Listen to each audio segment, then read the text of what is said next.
Good evening dear student. जैसा कि super 25 जो संडे को टेस्ट हुआ है, आपको बताया गया था कि आपका आंसर की विथ एक्सप्लेनेशन आपको मिल जाएगा यूट्यूब चैनल पे।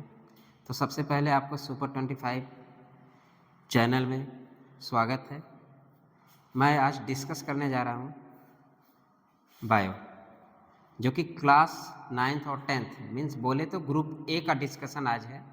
आज जो आंसर है वो आपको मैं बताने जा रहा हूँ और थोड़ा बहुत डिस्कस करूँगा उस आंसर के बारे में। सबसे पहले मैं बताना चाहता हूँ कि मैं डॉक्टर मिथिलेश भी, जो कि इस कोचिंग का फाउंडर भी हूँ। तो हम लोग जो टीम है, पूरी डॉक्टर की टीम है पढ़ाने के लिए। तो आप लोगों के लिए कभी भी कोई भी दिक्कत हो तो आप लोग यूट्यूब चैनल से भी हमसे क्वेश्चन कर सकते हैं, पूछ सकते हैं, ठीक है। तो आज बात करते हैं, चलिए ग्रुप ए की बात करें तो बायोलॉजी की बात करें। बायोलॉजी मतलब जीव विज्ञान।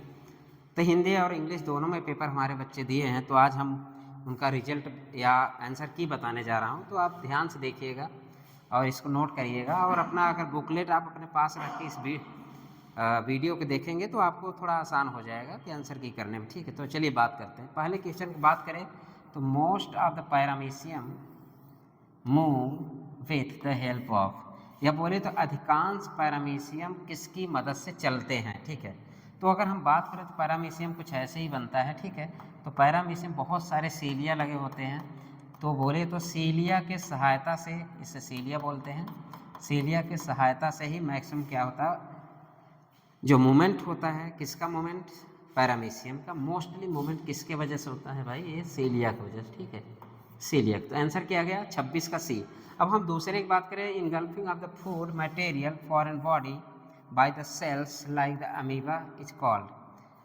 क्वेश्चन ये है कि अमीबा जैसा सेल हो, अमीबा जैसी कोशिकाओं द्वारा खाद्य पदार्थों के या विदेशी निकायों के निगलने को क्या कहा गया। सपोज मान लीजिए अमीबा कुछ ऐसे ही दिखता है। सपोज ये फूड पार्टिकल गया, ये फूड पार्टिकल यहाँ गया, जैसे ही भी यहाँ आया एंडोसाइटोसिस होने लगता है, अंदर की तरफ जाने लगता है। तो एंडोसाइटोसिस, अगर इनगल्फिंग ऑफ फूड मटेरियल और foreign bodies by cells like amoeba is called, या बोले तो अमीबा जैसी कोशिकाओं द्वारा खाद्य पदार्थों या विदेशी निकायों को निगलने को कहा जाता है एंडोसाइटोसिस। तो 27 के आंसर किया गया एंडोसाइटोसिस। फिर आके हम बात करें 27 बाद 28 वाले क्वेश्चन की बात करते हैं। 28 क्वेश्चन अगर हम जाएं तो 28 question, the following not a viviparous. तो बच्चों ध्यान देना, वी नॉट तो पहले ध्यान देना, इसके बाद वीवी पैरस मीन्स अगर हम बात करें निम्नलिखित एक वीवी पैरस जानवर नहीं है। इसका मतलब है the following is not a viviparous animal, मतलब वीवी पैरस एनिमल इसमें से कौन नहीं। तो आपको बेटा पता होगा कि वीवी पैरस एनिमल, वीवी मतलब वीवी पैरस मीन्स बच्चे देने वाले एनिमल कौन से है, बच्चे देने वाले जानवर कौन है। तो आप बच्चे सब लोग लगभग जानते होंगे भाई, कौवा, बाज और सीगल, ये वाइपर। तो सॉरी, इस क्वेश्चन का हम लोग चर्चा करें, द फॉलोइंग नॉट ए वीवी पैरस, इसमें से कौन सा बच्चा नहीं देता। तो बिल्ली को आपको पता है बच्चा देता है, चूहा भी बच्चा देता है, मनुष्य भी पता ही है। इसके बाद बात आता है एकाइडिना। तो एकाइडिना जो होता है बच्चों, एकाइडिना मतलब 28 की बात करें हम तो क्वेश्चन नंबर 28 का आंसर किया जाता है एकाइडिना। इसमें कोई दिक्कत अगर होता है तो आप लोग मैसेज कर सकते हैं या कॉल कर सकते हैं, ठीक है। तो हम क्वेश्चन नंबर 29 की बात करें, यहाँ पे बेटा क्या पूछा, वीवी पैरस, ध्यान देने वाले। फिर आपके 29 क्वेश्चन में ये पूछता है is an example of ovoviviparous, ऐसे जानवर का नाम बताइए जो बच्चे भी दे और अंडे भी दे। तो आपके पास 4 ऑप्शन है, एक वाइपर है, एक कौवा है, एक बाज है, एक सीगल है। तो आपको आंसर किया जाता है बेटा वाइपर। वाइपर ऐसा जानवर है जिसमें वो अंडे भी देता है और बच्चे भी देता है, ठीक है। हम क्वेश्चन नंबर 30 की बात करें तो विच of the following animal passes A vascular system. देखिए बेटा, हम और थोड़ा सा डीपली पढ़ा सकते हैं या डीपली बता सकते हैं, लेकिन टाइम कम होने के कारण हम लोग, या टाइम कम ले, आप लोगों का आंसर जल्दी पहुंचे, इसलिए हम लोग थोड़ा सा शार्ट में बता रहे हैं। तो आप लोग थोड़ा सा क्वेश्चन आंसर आप देख लीजिएगा, मिला लीजिएगा। तो हम क्वेश्चन नंबर 30 की बात करें, which of the following animal passes the vascular system. ऐसा कौन सा एनिमल है या जानवर है जो वैस्कुलर सिस्टम प्रोसेस करता है? तो बेटा पता है सिलेंट्रेटा वगैरह और एकाइनोडर्मेटा। एकाइनोडर्मेटा से वैस्कुलर सिस्टम आना शुरू हो जाता है। और जो आपके एग्जाम्पल दिए गए स्टारफिश, हाइड्रा, और आपका थर्ड ऑप्शन क्या है? आपका थर्ड ऑप्शन है आपका jellyfish and all of the above. तो जेलीफिश और हम बात करें तो स्टारफिश। स्टारफिश बेटा आता है इकाइनोडर्मेटा में, तो इकाइनोडर्मेटा स्टारफिश। तो आपका जो 30 का आंसर क्या जाएगा बेटा? 30 का आंसर आपका जाएगा स्टारफिश। मतलब क्वेश्चन नंबर 30 का आंसर क्या गया? ए। हम बात करते हैं फिर इसके आगे 30, क्वेश्चन नंबर 31। क्वेश्चन नंबर 31 की बात करें तो each a single cell organism. Question क्या पूछा है? एकल सेल। क्वेश्चन नंबर है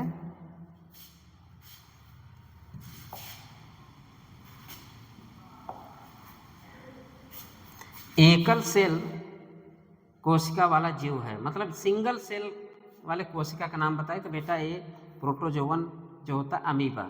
अमीबा सिंगल सेल एनिमल होता है। तो आंसर आपका 31 के क्या जाता है? सी। हम बात करते हैं animal cell lacking nuclei would also lack. अब ध्यान देने वाली बात है, थोड़ा सा क्वेश्चन जल्दबाजी में ना करें बच्चे, क्योंकि क्वेश्चन अक्सर गलत हो जाता है। पूछ रहा नाभि की कमी वाले पशु कोशिकाओं में भी कमी होगी। अगर हम इंग्लिश की बात करें तो English animal cells lacking nuclei would also lack. ऐसा एनिमल जो उसके पास न्यूक्लियाई नहीं है तो उसके पास क्या नहीं हो सकता? तो हम बोले तो क्रोमोजोम्स। तो 32 का आंसर बेटा क्या गया? क्रोमोजोम्स। अब क्वेश्चन नंबर हम 33 की बात करें तो 33 plasmolysis in an plant cell is define as. तो प्लाज्मोलिसिस क्या होता है? जैसे कि हम कभी कभी सेल को हाइपरटोनिक सोल्यूशन में रख दें तो प्लाज्मोलिसिस हो जाता है, श्रिंकेज हो जाता है। सेल कैसा होता है? सिकुड़ जाता है, ठीक है। तो हम बात करें तो plasmolysis is an example define as shrinkage of breakdown of the plasma membrane in hypertonic medium, shrinkage of cytoplasm in hypertonic medium। तो आंसर बेटा क्या जाता है? B, shrinkage of cytoplasm in hypertonic medium. 33 का आंसर क्या जाता है बेटा? बी। तो अगला क्वेश्चन हम लोग करते हैं 34। क्वेश्चन नंबर 34 की बात करें तो question number 34 middle lamella occurs या मध्य पटलिका होती है। तो मध्य पटलिका बेटा होती है आंसर डी। कहाँ आंसर जाएगा? मध्य पटलिका। क्वेश्चन मिडिल लैमेला अकर्स, अगर हम बात करें मिडिल लैमेला कहाँ पाया जाता है तो आउटर टू द प्राइमरी वाल। ध्यान देना बेटा, आउटर टू प्राइमरी वाल। बोले तो अगर हिंदी मीडियम वाले बाहरी से प्राथमिक दीवार। ये आपका क्वेश्चन नंबर 34 का आंसर जाता है, ठीक है। अब हम बात करें question number 35। The process by which water move through a semi permeable membrane from a region of high concentration to region of low concentration thereby equalizing water concentration is called. अगर हम English की बात करें तो हम एक डब्बा बना ले तो अच्छे समझा सकते हैं। सपोज ये क्वेश्चन क्या हो रहा है कि पूछा है ये प्रोसेस कहलाता क्या है। देखिए अगर एक हम डब्बे बना लें, दो डब्बे बना लें, एक तरफ हायर कॉन्सेंट्रेशन रख दें, higher concentration and lower concentration, इससे जो हो के गुजरेंगे, ठीक है, इससे जो हो के गुजरेगा इस प्रोसेस को हम नाम क्या देते हैं? ऑस्मोसिस। या दो बना लीजिए, सेमी परमेबल मेम्ब्रेन डाल दीजिए, सेमी मेम्ब्रेन से ये जो दोनों कॉन्सेंट्रेशन जब इक्वल हो जाए, दोनों कॉन्सेंट्रेशन इक्वल, ये आपका क्वेश्चन पूछा जा रहा है, तो दोनों कॉन्सेंट्रेशन इक्वल हो जाए, इस प्रोसेस का नाम दिया जाता है ऑस्मोसिस, ठीक है। अब हम बात करें क्वेश्चन नंबर 35। तो क्वेश्चन नंबर 35 बेटा क्या जाता है? ऑस्मोसिस। हिंदी में बोले तो परासरण। फिर हम बात करते हैं which of the following covered by a single cell. इस क्वेश्चन में देखिए which of the following are covered by single cell. बेटा इसमें हो सकता है आंसर एक कॉमन किया जाए, तो इसका आंसर अभी हम लोग वैक्यूल मान के चल रहे हैं, और लाइसोसोम भी सिंगल सेल होता है, ठीक है। तो आंसर अभी बैकवर्ड सेल सिंगल सेल बहुत आंसर हो सकता है, क्योंकि ये भी सिंगल सेल से, ये भी सिंगल सेल से। अब हम बात करते हैं क्वेश्चन नंबर 36। निम्नलिखित में से कौन एकल झिल्ली से ढका हुआ है, ठीक है। फिर question number 37, algae and the fungi are in the division, मतलब एल्गा एंड फंजी किस डिवीजन में रखा जाता है बेटा, थाइलोफाइट। मीन्स 37 का जो क्वेश्चन का आंसर जाता है आपका थायरोफाइट। फिर इसके बाद हम लोग अगला क्वेश्चन नंबर 38 की बात करें तो 38 जो क्वेश्चन है आपका question number 38, have cell wall made of the chitin. Question ये पूछा आपसे, इस ये जो 4 एग्जाम्पल आपने fungi, green plants and human foetus, all of the above, पूछा है कि इसमें से कौन काइटिन सेल से बनी कोशिका भित्त होती है। तो कवक जो होता है आपका या फंजी जो होता है हमारा कैसे होता है, काइटिन की बनी होती है उसके आउटर सेल वॉल। फिर question number the amphibian of the plant kingdom. देखिए amphibian of the plant kingdom question number 9 की हम बात करें, 39 की, और क्वेश्चन नंबर 38, तो 38 में कवक गया, ठीक है। और question number 39 amphibian of the plant kingdom. तो बेटा amphibian of the plant kingdom जो है आपका, जैसे एम्फीबियन मतलब कि वाटर एंड टेरेस्ट्रियल, मतलब कि जले एंड उभयचर। एम्फीबियन मतलब उभयचर, जल पे भी पाया जाएगा और जमीन पर भी पाया जाएगा, ऐसे प्लांट को क्या बोलते हैं, एम्फीबियन प्लांट। तो इसमें हम the amphibians plant kingdom are the bryophytes. Answer किया गया बेटा ब्रायोफाइट्स। 39 क्वेश्चन, पादप जगत के उभयचर होते हैं, इसका मतलब ब्रायोफाइट्स। क्वेश्चन नंबर बात करें 39, क्वेश्चन नंबर 39, फिर क्वेश्चन नंबर 40। अब अगर हम बात करें क्वेश्चन नंबर 40 की, अगर हमें देखा जाए तो 40 आप क्वेश्चन क्या पूछ रहा है, cell wall is absent in, question number 41। और क्वेश्चन नंबर 40 क्वेश्चन क्या पूछ रहा है, the basic unit of life. The basic unit of life की बात करें तो cell are the basic unit of life. तो आंसर क्या जाएगा बेटा 40 का बी, कोशिका जो होता है जीवन की मूल इकाई है, ठीक। क्वेश्चन नंबर 40 के बाद cell wall is absent in, question आपसे ये पूछा जा रहा है कि कोशिका भित्त अनुपस्थित होती है। ये आपके पास 4 ऑप्शन, पौधे में, बैक्टीरिया में, कवक में, माइकोप्लाज्मा में।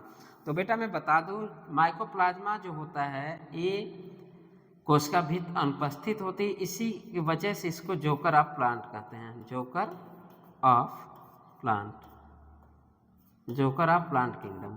तो प्लांट किंगडम को इसको जोकर भी कहा जाता है, क्योंकि इसके पास सेल वॉल नहीं होता, किसी भी कलर में चेंज हो सकता है। जैसे आप देखे होंगे जोकर भी कभी कभी बहुत सारे कलर में दिख जाता है, तो इसलिए क्या बोलते हैं माइकोप्लाज्मा को बोलते हैं कि अनुपस्थित सेल वॉल अनुपस्थित होता है, बहुत सारे फिनोमिना शो करता है, तो माइकोप्लाज्मा में सेल वॉल नहीं पाया जाता है। क्वेश्चन नंबर हम 42 की बात करें, question number 42, ribbon shape and the spiral chloroplast is present in spirogyra. आपके पास अगेरकस है, स्पाइरोगाइरा है, और 43, क्वेश्चन नंबर 43, क्वेश्चन क्या पूछा बेटा इसमें, रिबन के आकार का सर्पिल क्लोरोप्लास्ट किसमें मौजूद होता है। तो अगेरिकस है, स्पाइरोगाइरा है, क्लेमाइडोमोनास है, इलोथ्रिक्स है। तो आंसर क्या जाएगा बेटा spirogyra. Which plastid are colourless. अब आपको ऐसा कलरलेस प्लास्टिड बताइए, आपको पता है सारे कलर अगर पढ़े होंगे तो अच्छे से, क्रोमोप्लास्ट है, क्लोरोप्लास्ट है, लीकोप्लास्ट, ये दोनों तो कलरफुल होते हैं। क्वेश्चन क्या पूछा, विच प्लास्टिड आर कलरलेस, किसमें कलर नहीं होता, कौन से प्लास्टिक रंगहीन होते हैं। तो बेटा ये भी क्लोरोप्लास्ट की वजह से पौधे कैसे दिखते हैं, पत्तियां कैसे दिखते हैं, ग्रीन दिखती है। ये क्रोमोप्लास्ट पकने के बाद दिखते हैं फलोल, ठीक है। ये लीकोप्लास्ट में क्या होता है कि इसमें कलर नहीं पाया जाता। आंसर बेटा 43 का आंसर किया गया सी।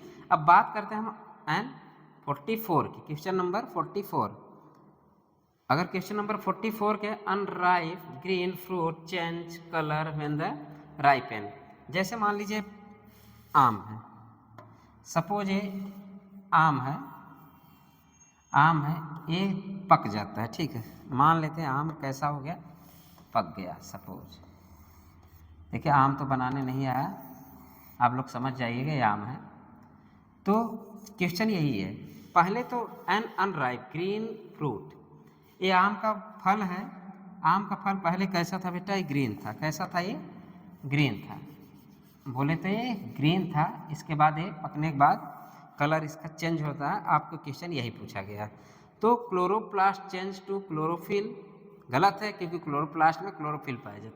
तो क्रोमोप्लास्ट चेंज टू क्रोमोजोम्स, ये भी गलत है, क्रोमोजोम का यहाँ कोई लेना देना नहीं है। क्वेश्चन फिर आंसर क्या होता है, C, chromosome change to chromoplast, chloroplast change to chromoplast. तो आंसर बेटा क्या जा रहा, सी, मतलब जो पहले sorry chromoplast change to chlorophyll, गलत है, क्रोमोप्लास्ट चेंज टू क्रोमोजोम्स, गलत है, क्लोरोप्लास्ट चेंज टू क्रोमोप्लास्ट, ये आंसर आपका डी सही है। इसका मतलब ये है कि जो ग्रीन कलर पहले कैसा था, ये क्लोरोप्लास्ट, ग्रीन किसके वजह से होता बेटा, क्लोरोप्लास्ट की वजह से, तो ये क्लोरोप्लास्ट था, ये क्लोरोप्लास्ट था। फिर हम बात करें क्लोरोप्लास्ट के बाद एक क्रोमोप्लास्ट, चेंज हुआ, कलर चेंज हुआ, इसका एक क्रोमोप्लास्ट। तो आंसर क्या जाएगा बेटा, डी, 44 का आंसर डी, इसमें कोई दिक्कत नहीं होना चाहिए, ठीक। फिर हम बात करें question number 45, question number 45, which among the following produce seeds, निम्नलिखित में से कौन बीज पैदा करता है। देखिए थाइलोफाइट, ब्रायोफाइट, टेरिडोफाइट एंड जिम्नोस्पर्म। बेटा जिम्नोस्पर्म जब आता है, जिम्नोस्पर्म सीड का प्रोडक्शन होना शुरू हो जाता है, लेकिन यहाँ भी सीड जो होता है नाइकेड होता है, नाइकेड होता है, नाइकेड मतलब कि फल फ्रूट, सीड पे फ्रूट नहीं लगते, ठीक है। तो अगर हम बात करें निम्नलिखित में कौन सा बीज पैदा करता है, तो जिम्नोस्पर्म इसका डी इज करेक्ट आंसर, ठीक। फिर क्वेश्चन नंबर 46 का, name two cells region containing their own genetic material. थोड़ा ये क्वेश्चन अच्छे से पढ़िएगा, एक क्वेश्चन कभी कभी कुछ लोग गलत कर देते हैं, ठीक है, जल्दबाजी में गलत होता है, ऐसा नहीं कि आता सबको, किताबें सभी लोग पढ़ते हैं, लेकिन जल्दी में अक्सर गलतियां होने का चांस रहता है। तो हम क्वेश्चन नंबर 46 की बात करें, तो question number 46, name two cells region containing their own genetic material, खुद की जेनेटिक मटेरियल, मतलब दो कोशिका क्षेत्र के नाम बताइए जिनमें अपना स्वयं का आनुवंशिक पदार्थ होता है। पहला हो गया mitochondria and plastid, lysosome and ribosome, नाभिक और नाइट्रोकॉन्ड्रिया। बच्चे यही गलत करते हैं, ये तो एकदम छांट देंगे, नहीं ये नहीं है, ये नहीं है, ये भी नहीं है, थोड़ा सा ये कंफ्यूज करता है, लेकिन आपका आंसर क्या जाता है, माइटोकॉन्ड्रिया एंड प्लास्टिड। तो आंसर क्या जाएगा आपका, माइटोकॉन्ड्रिया एंड प्लास्टिड, आंसर ये। 46 का आंसर बेटा क्या आ गया, 46 का आंसर आया आपका ए। फिर हम बात करें question number 47, 47, who discover the cells. बेटा आप लोग हमें जब से आप पढ़ना शुरू किए होंगे विज्ञान, तो ये सबसे पहले आते हैं हमारे रॉबर्ट्स हुक साहब, सबको पता होगा रॉबर्ट्स हुक ने कोशिका की खोज की थी।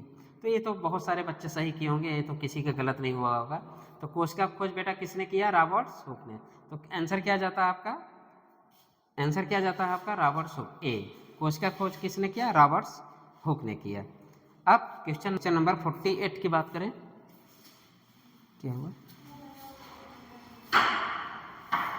Question number 48, cartilage matrix digest during in osteogenesis throw.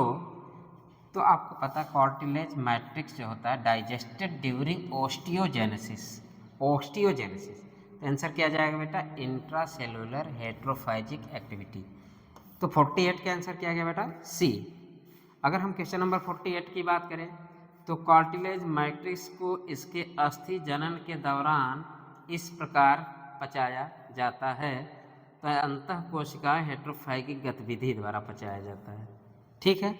Intra means intracellular heterophagic activity वजह से वो डाइजेस्ट होता है। चलिए अगला question 49, the phenomena where cytoplasm shrinkage in a hypertonic medium is called. देखिए बेटा ये ऐसा दो क्वेश्चन आ गया, जो दो ये कोई भी जो किया होगा कक्षा 9 के बच्चे या 10 के बच्चे, अगर ये क्वेश्चन सही होगा, इनका 2 क्वेश्चन, इस टॉपिक से 2 क्वेश्चन आ गया। पहले इसके पहले मिला कि जो व्हाट इज प्लाज्मोलिसिस, फिर आया आपका the phenomena where the cytoplasm shrinkage, मतलब साइक्रोप्लाज्म श्रिंक हो जाना। तो प्रोसेस क्या कहलाता है? प्लाज्मोलिसिस। वह घटना जिसमें साइटोप्लाज्म हाइपरटोनिक माध्यम में सिकुड़ता है उसे कहा जाता है प्लाज्मोलिसिस। अब क्वेश्चन नंबर हम बात करें 50, क्वेश्चन नंबर 50। अब क्वेश्चन नंबर 50 की बात करें, etch call the energy currency. बेटा ध्यान देने वाली बात है, आप लोग यहाँ थोड़ा सा गलती किए होंगे, जो बच्चे जल्दबाजी किए होंगे ये क्वेश्चन अक्सर गलत हुआ होगा। क्लास 9th के बच्चे जो भी हों, जब ये जल्दबाजी करेंगे, सबको पता है कि भाई माइटोकॉन्ड्रिया का होता है, पावर हाउस होता है, सेल्स का पावर हाउस माइटोकॉन्ड्रिया होता है। लेकिन क्वेश्चन पहले तो पैकेट ऑफ एनर्जी या करेंसी ऑफ एनर्जी किस में पाई जाती है? क्वेश्चन आप कहना कि पूछा गया सेल का पावर हाउस कौन है। सेल का पावर हाउस अगर नाम होता तब तो आप माइटोकॉन्ड्रिया करते, लेकिन क्वेश्चन पूछा है कि is called the energy currency, is called the energy currency. Hindi में बोले तो को कोशिका ऊर्जा मुद्रा कहा जाता है। तो कोशिका ऊर्जा मुद्रा किसे कहा जाता है बेटा? एटीपी को। किसको कहा जाता है? एटीपी को। फिर क्वेश्चन नंबर 51 की हम बात करें तो आंसर क्या जाता है इसमें? सी। क्वेश्चन नंबर 50 का आंसर क्या जाता है? सी। फिर हम बात करते हैं क्वेश्चन नंबर 51। जल्दबाजी में हो रहा बेटा, नहीं बहुत अच्छे से समझाते हैं आपको, लेकिन यहाँ थोड़ा सा आंसर जल्दी देना है। बहुत सारे फ़ोन आ रहे हैं हमको कि हाँ आंसर अभी नहीं आया, अभी नहीं आया। तो फिर हम बात करते हैं क्वेश्चन नंबर 40 की, is called the power house of the. लीजिए दोनों क्वेश्चन एक साथ आ गया। यहाँ पे पूछा energy currency of the cells, मतलब यहाँ का क्वेश्चन है energy currency of the cells, तब तो हम आंसर कर दिए एटीपी। फिर आपका क्वेश्चन आया is called the power house of the cells. लीजिए अगर power house of the cells की बात करें तो माइटोकॉन्ड्रिया को हम लोग power house of the cell बोलते हैं, और एटीपी की बात करें तो एटीपी को हम बोलते हैं ऊर्जा मुद्रा। फिर क्वेश्चन नंबर हम बात करें 52, तो आप 51 का आंसर क्या गया? Mitochondria. Question number which is not an aquatic animal. आपसे क्वेश्चन पूछ रहा है कि इसमें से कौन है जो एक्वेटिक एनिमल नहीं है। तो बेटा ये जेली फिश है, हाइड्रा है, कोरल है, सब ये तीनों कैसे पानी में पाए जाते हैं? ये फाइलेरिया आपको पता है, फाइलेरिया भाई ह्यूमन डिजीज है। फाइलेरिया किस में पाया जाता है? अगर फाइलेरिया लार्वा की बात करें तो कंटामिनेटेड फूड एंड वाटर के थ्रू आदमी में फैलता है। और कैसे फैलता है? मच्छर को काटने की वजह। तो अगर हम बात करें which is not aquatic animal, तो जलीय एनिमल कौन सा नहीं है? कौन सा है बेटा? Not an aquatic animal. तो ये सब तो एक्वेटिक हैं, यही एक अकेला बच्चा जो कैसा है? Non aquatic. तो हम question number 52, question number 52, ribosomes are the centre for. Ribosomes अगर हम बात करें, राइबोसोम्स आप दे पढ़े होंगे, राइबोसोम्स किसका सेंटर होता है? राइबोसोम्स निम्न में से किसका सेंटर? अब राइबोसोम्स भाई शोषण का तो होगा नहीं, प्रकाश संश्लेषण का तो होगा नहीं, वसा संश्लेषण का होगा नहीं, तो प्रोटीन। राइबोसोम्स पे क्या होते हैं? प्रोटीन का सिंथेसिस। अब क्वेश्चन नंबर 54 की हम बात करें, अब चलते हैं इधर थोड़ा। Question number 54, question number 54, digestive enzyme are found in. लगभग ये बहुत ईजी क्वेश्चन है। तो डाइजेस्टिव एंजाइम कहाँ पाया जाता है? हमको सब पता है, आप लोग भी पढ़े होंगे, बहुत ईजी क्वेश्चन है। तो डाइजेस्टिव एंजाइम लाइसोसोम्स में पाए जाते हैं। चलिए क्वेश्चन नंबर हम 55 की बात करें, which of the following statement are correct about the meristematic tissue. या बोले तो मेरिस्टेमेटिक ऊतकों के बारे में निम्न में से कौन सा कथन सही है? The compose of cell that are the incapable of the cell division, composed of single cell type, it is composed of cell that are able to perform cell division, it is composed of cell that are able to perform cell division। Meristematic तो meristematic ऐसा होता है कि जहाँ पे cell division की capability पाई जाती है। तो आंसर क्या गया बेटा? सी। क्वेश्चन नंबर 55 का आंसर क्या जा रहा है? सी। क्यों? क्योंकि जहाँ जैसे मान लीजिए विच of the following statement correct about meristematic tissue. Meristematic मान लीजिए पौधा है, ये पौधे की जड़ है, तो जस्ट मेरिस्टेमेटिक टिश्यू यहाँ पे पाया जाता है, ठीक है। तो यहाँ पे सेल डिवीजन जो होता है बहुत ज़्यादा होने की कैपेबिलिटी होती है, ठीक है। तो यहाँ पे सेल डिवीजन बहुत ज़्यादा होगा। तो question, it is compound of the cells, meristematic ऐसा जोन है जहाँ पे सेल्स पाए जाते हैं, उसका प्रोसेस क्या, तो perform the cell division, perform the cell division. तो आंसर क्या हो गया 55 का सी। क्वेश्चन नंबर 55 का आंसर क्या जा रहा है बेटा, सी। क्वेश्चन नंबर 55 का आंसर क्या जा रहा है, सी। फिर क्वेश्चन नंबर 56 की हम बात करें, चल जाएगा कि नहीं लाइट। अब आते हैं क्वेश्चन नंबर 56 थोड़ा देखिए, हम लोग पढ़ते हैं क्वेश्चन नंबर 56, रेप्टाइल्स 57 है, सॉरी।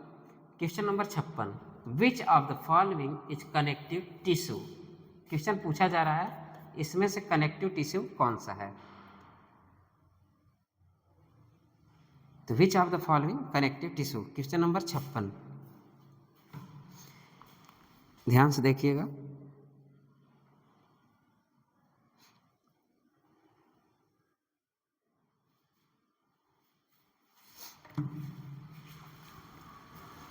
पानी थोड़ा है क्या, लेते आओ।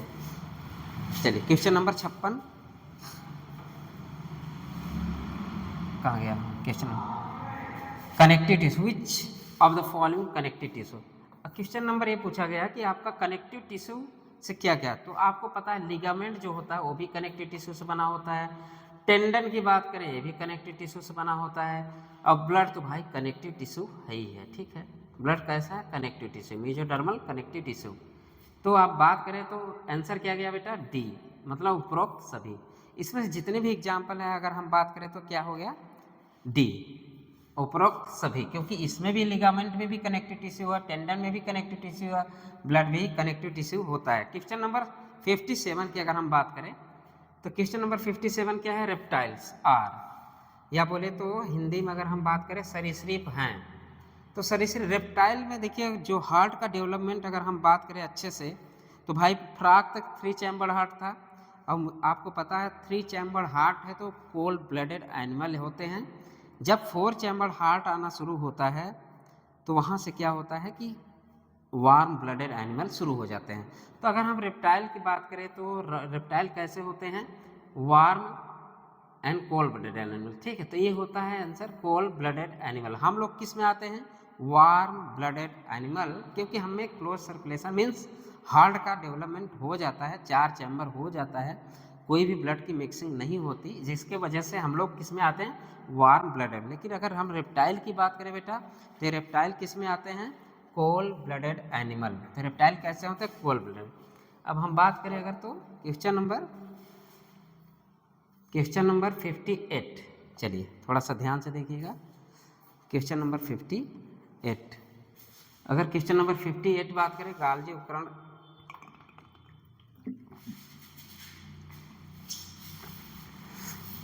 गोल्जी उपकरण किसके संश्लेषण में भाग लेता है।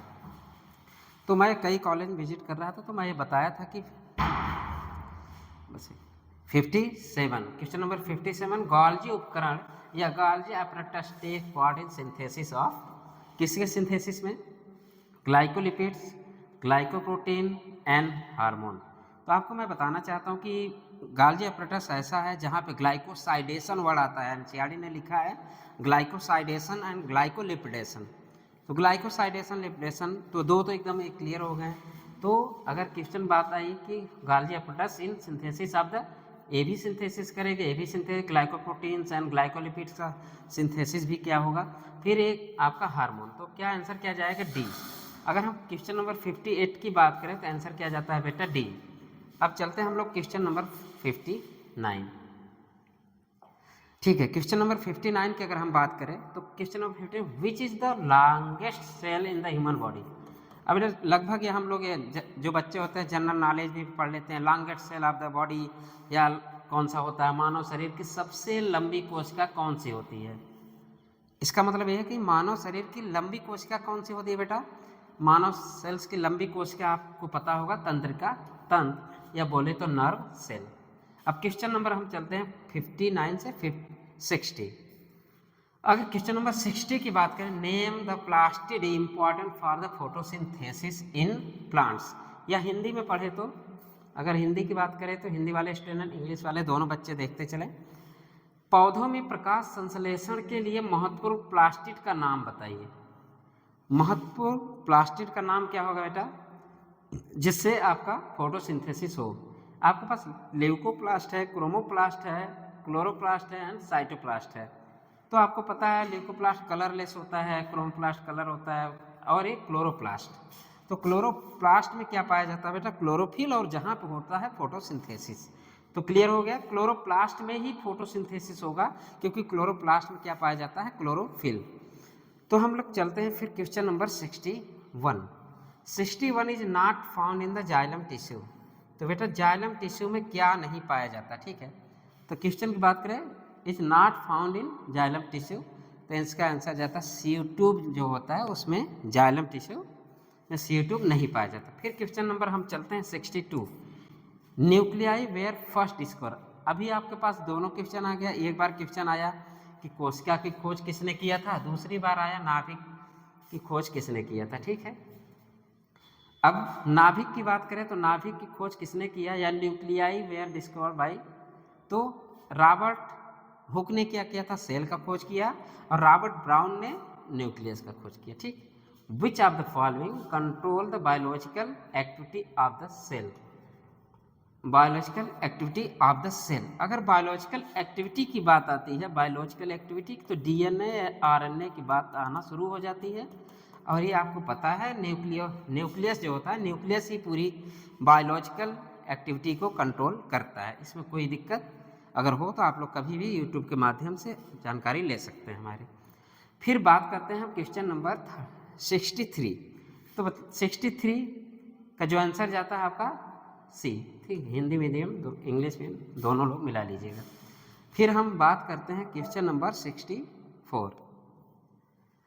अगर क्वेश्चन नंबर 64 की बात करें तो क्वेश्चन नंबर 64 आप लोग पढ़िए, विच of the following is not a function of the Golgi apparatus.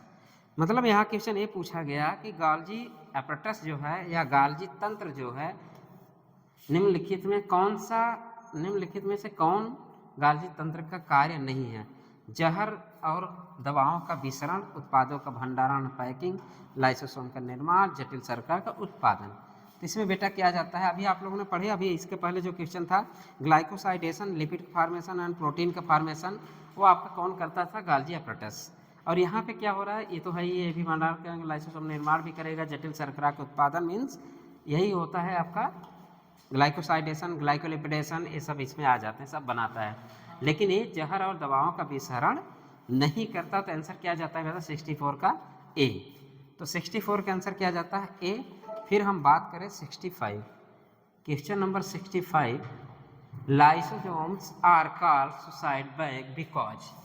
अगर हिंदी में बात करें तो लाइसोसोम को आत्महत्या की थैली कहा जाता है, क्योंकि इट कॉज द सेल, इसका आंसर ए जाएगा, it cause the cells to break the cell membrane causing the cell death. Lysosome are called the suicide bag due to, या कॉजिंग बाय डेथ, क्यों डेथ होता है इसका, क्योंकि it cause the cell to break its cell membrane causing the death. तो lysosome are called the suicidal bag, इसलिए उसका नाम सुसाइडल बैग पड़ा, ठीक है। फिर हम बात करें 66, क्वेश्चन नंबर 66 की बात करें, क्वेश्चन नंबर 66, क्वेश्चन नंबर 66, यह कोशिका को, ठीक है, यह तोड़ने के कारण बनता है जिससे मृत हो जाते हैं। हिंदी वाले अपना ये क्वेश्चन नंबर 65 का ए कर लेंगे। अब हम बात करते हैं क्वेश्चन नंबर 66, ठीक है। अगर क्वेश्चन नंबर 66 की बात करें, water and minerals are transported by, answer क्या जाएगा बेटा, जाइलम। जल और खनिज का परिवहन किसके द्वारा होता है, जाइलम के द्वारा। फिर question number, growth of the stem increase due to, या तने की परिधि किसके कारण बढ़ती है बेटा, लैटरल मेरिस्टेम के कारण। ये मान लीजिए ये पौधा हुआ, मोटा हुआ, ये पहले तो पौधे ऐसे हुए, तो ये एपिकल हुआ आपका, और इधर इधर बढ़ने को हम क्या बोलते हैं, लैटरल, या इंक्रीज द गर्थ। ये वाली मोटाई जो होती है, ये वाली मोटाई ध्यान देने वाली बात है, ये वाली जो मोटाई होती है और ये वाली जो मोटाई होती है, ये मतलब लंबाई को बढ़ने में हमारा एपिकल मेरिस्टम पार्टिसिपेट करता है, और जो ये गर्थ बढ़ाने में हमारा क्या लैटरल मेरिस्टम कंट्रोल करता है। अगर हम इंटरकैलरी स्टीम तो पत्तियों के बीच में जो पाया जाता है इंटरकैलरी स्टीम होता है। तो आंसर इसका क्या है? 67 का आंसर क्या जाता है? Lateral meristem. हिंदी में बात करें तो बी, पार्श्व विभजक।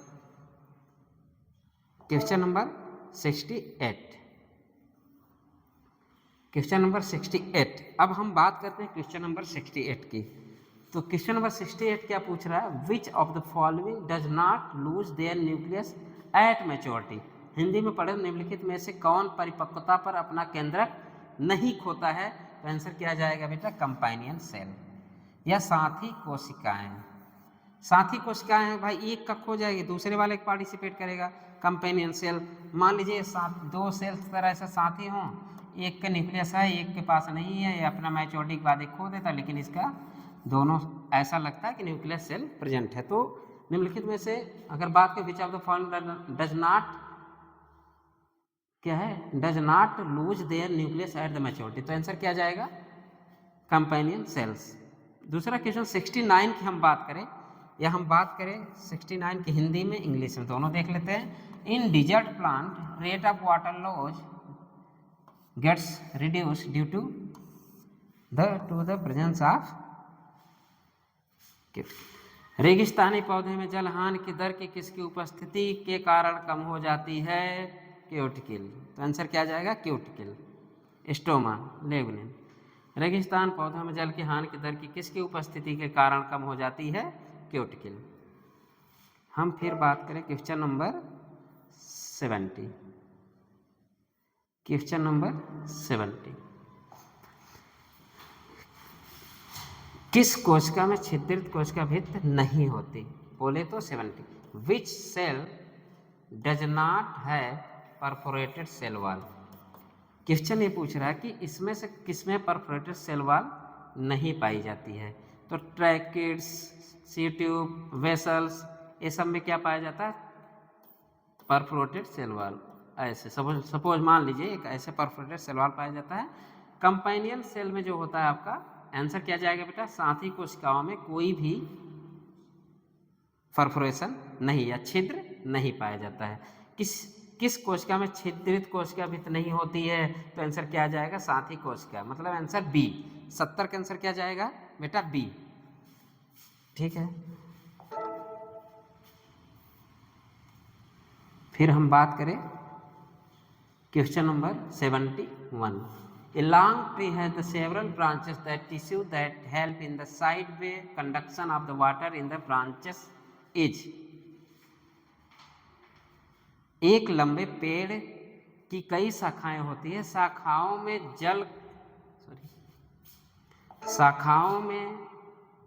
जल जो होता है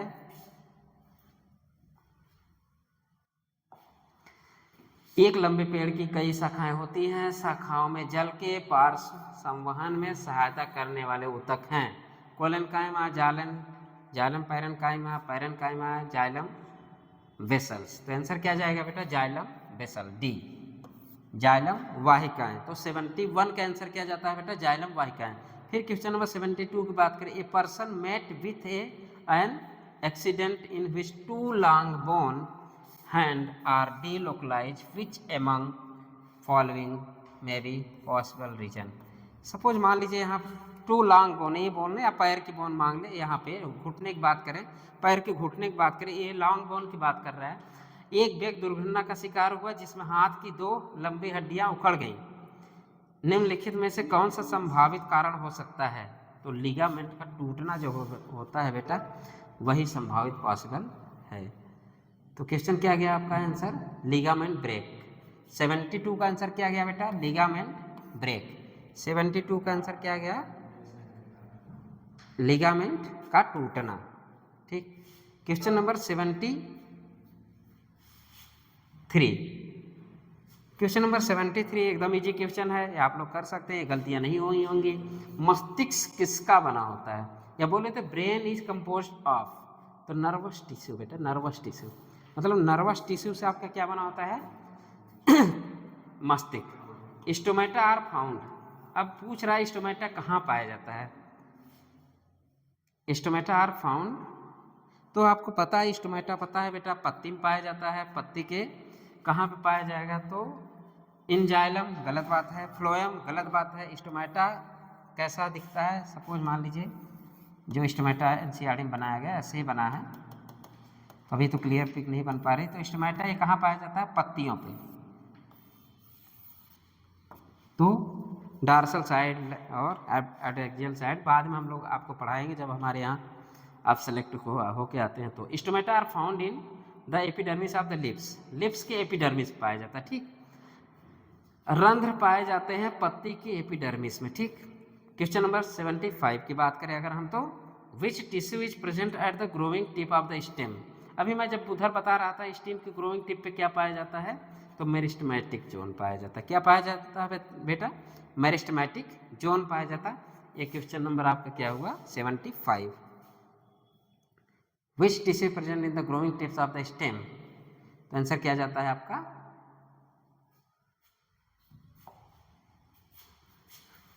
मेरिस्टेमेटिक या मेरिस्टेमेटिक। तो 75 का आंसर क्या होता है, मेरिस्टेमेटिक। तो बेटा ये हुआ बायोलॉजी का क्लास 9 मतलब ए ग्रुप का डिस्कशन, और आंसर की या आंसर आप लोग अब मिला चुके होंगे। यूट्यूब चैनल अगर आप देख रहे होंगे या आपको जब भी मौका मिले तो आप अपनी बुकलेट रख के अपने आंसर मिला लीजिए। अगर आप लोग इसमें सेलेक्ट होते हैं तो आपको सारी सुविधाएं मिलेंगी जो हमारे यहाँ वादा किया गया है। तो सुपर 25 चैनल में जुड़ने के लिए आपको बहुत बहुत बधाई। और मेरा जो प्लान है आप लोगों के बीच free education, free hostel, free library की जो सुविधाएं आप तक पहुँचे। All the best. अगर आप लोग सेलेक्ट होते हैं हमारे कोचिंग में आते हैं तो आपको सारी सुविधाएं मिलेंगी। तो आप लोग पढ़ते रहिए। अभी आप ये मत सोचिए ये पहला एग्ज़ाम है, अगर जिसका ये आंसर मिलाने के बाद नंबर सही आता है, अगर वो सिलेक्शन के करीब हैं तो बच्चे पढ़ते रहेंगे। ऐसा नहीं कि, क्योंकि सेकंड एग्ज़ाम भी हम लोग कराते हैं जो कि मार्च में आपका एग्ज़ाम, सेकंड एग्ज़ाम। जो बच्चे सेलेक्ट होते हैं इस कोचिंग में तो अभी से पढ़ना शुरू कर देंगे। तो ऑल द बेस्ट। और आप लोग अगर डॉक्टर बनना चाहते हैं तो बेस्ट विशेष है, और हमारी पूरी टीम आपके साथ रहेगी। तो मैं डॉक्टर मिथिलेश बिंद, जो कि सुपर 25 संस्था का फाउंडर भी हूँ, आपको फिर से ऑल द बेस्ट बोलते हैं। आपका एग्ज़ाम भी है, बोर्ड एग्ज़ाम, आप लोग अच्छे से पास करिए, अच्छे से नंबर लाइए, लेकिन मेहनत अपना करना छोड़ना मत। All the best. और पढ़ाई में मस्त रहिए और उसमें व्यस्त भी रहिए। ठीक है।